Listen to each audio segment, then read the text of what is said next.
नमस्कृत्य नरं चैव नरोत्तमं देवीं सरस्वतीं व्यासं ततो जयमुदीरयेत्।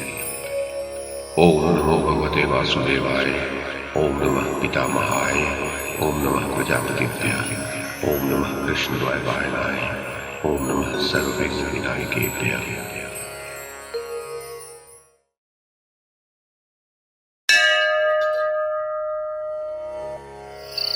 वैशंपायन जी कहते हैं, राजन जनमेजय, तदनंतर धृतराष्ट्र की आज्ञा ले वे कुरुवंशी पांडव सभी भाई भगवान श्री कृष्ण के साथ गांधारी के पास गए। पुत्र शोक से पीड़ित हुई गांधारी को जब यह ज्ञात हुआ कि युधिष्ठिर अपने शत्रुओं का संहार करके मेरे पास आए हैं, तब उन सती साध्वी देवी ने उन्हें शाप देने की इच्छा की।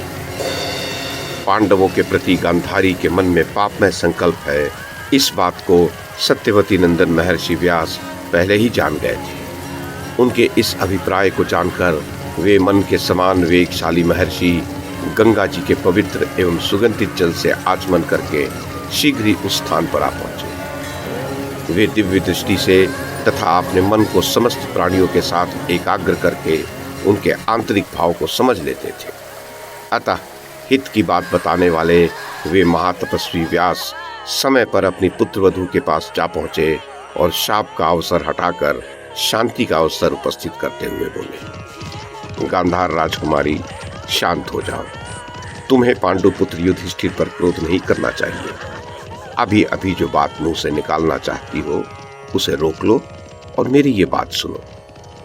गत 18 दिनों में विजय की अभिलाषा रखने वाला तुम्हारा पुत्र प्रतिदिन तुमसे जाकर कहता था कि माँ, मैं शत्रुओं के साथ युद्ध करने जा रहा हूं, तुम मेरे कल्याण के लिए आशीर्वाद दो।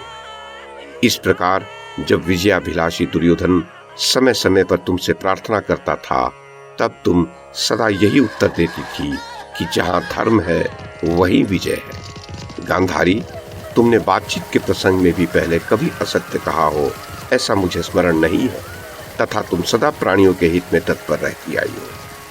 राजाओं के इस घोर संग्राम से पार होकर पांडवों ने जो युद्ध में विजय पाई है, इससे निसंदेह ये बात सिद्ध हो गई कि धर्म का बल सबसे अधिक होता है। धर्मज्ञ, तुम तो पहले बड़ी क्षमाशील थी, अब क्यों नहीं क्षमा करती हो?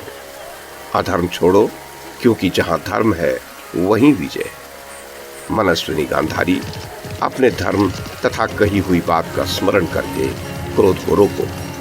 सत्यवादिनी, अब पुनः तुम्हारा ऐसा व्यवहार नहीं होना चाहिए। जनमेजय, तब गांधारी ने कहा, भगवान, मैं पांडवों के प्रति कोई दुर्भाव नहीं रखती और न इनका विनाश ही चाहती हूँ, परंतु क्या करूँ, पुत्रों के शोक से मेरा मन हठात व्याकुल सा हो जाता है।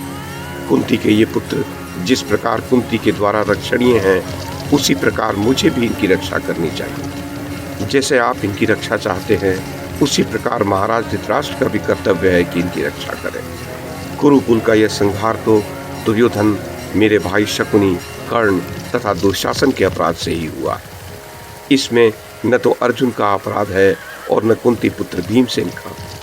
नकुल, सहदेव और युधिष्ठिर को तो कभी इसके लिए दोष दिया ही नहीं जा सकता। कौरव आपस में ही जूझ कर मारकाट मचाते हुए अपने दूसरे साथियों के साथ मारे गए हैं। अतः इसमें मुझे अप्रिय लगने वाली कोई बात नहीं है। परंतु महामना भीमसेन ने गदा युद्ध के लिए दुर्योधन को बुलाकर श्री कृष्ण के देखते देखते उसके प्रति जो व्यवहार किया, वो मुझे अच्छा नहीं लगा। दुर्योधन रणभूमि में अनेक प्रकार के पैंतरे दिखाता हुआ विचर रहा था। अतः शिक्षा में उसे अपने से अधिक जान भीम ने जो उसकी नाभि के नीचे प्रहार किया, उसके उसी व्यवहार ने मेरे क्रोध को बढ़ा दिया है। धर्मज्ञ महात्माओं ने गदा युद्ध के लिए जिस धर्म का प्रतिपादन किया है, उसे शूरवीर योद्धा रणभूमि में किसी भी प्रकार अपने प्राण बचाने के लिए कैसे त्याग सकते हैं, ये बताइए।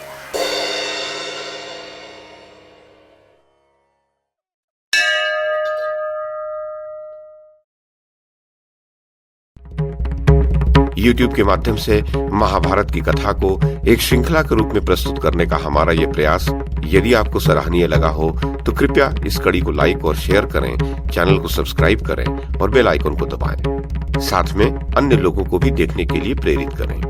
धन्यवाद और नमस्कार। है।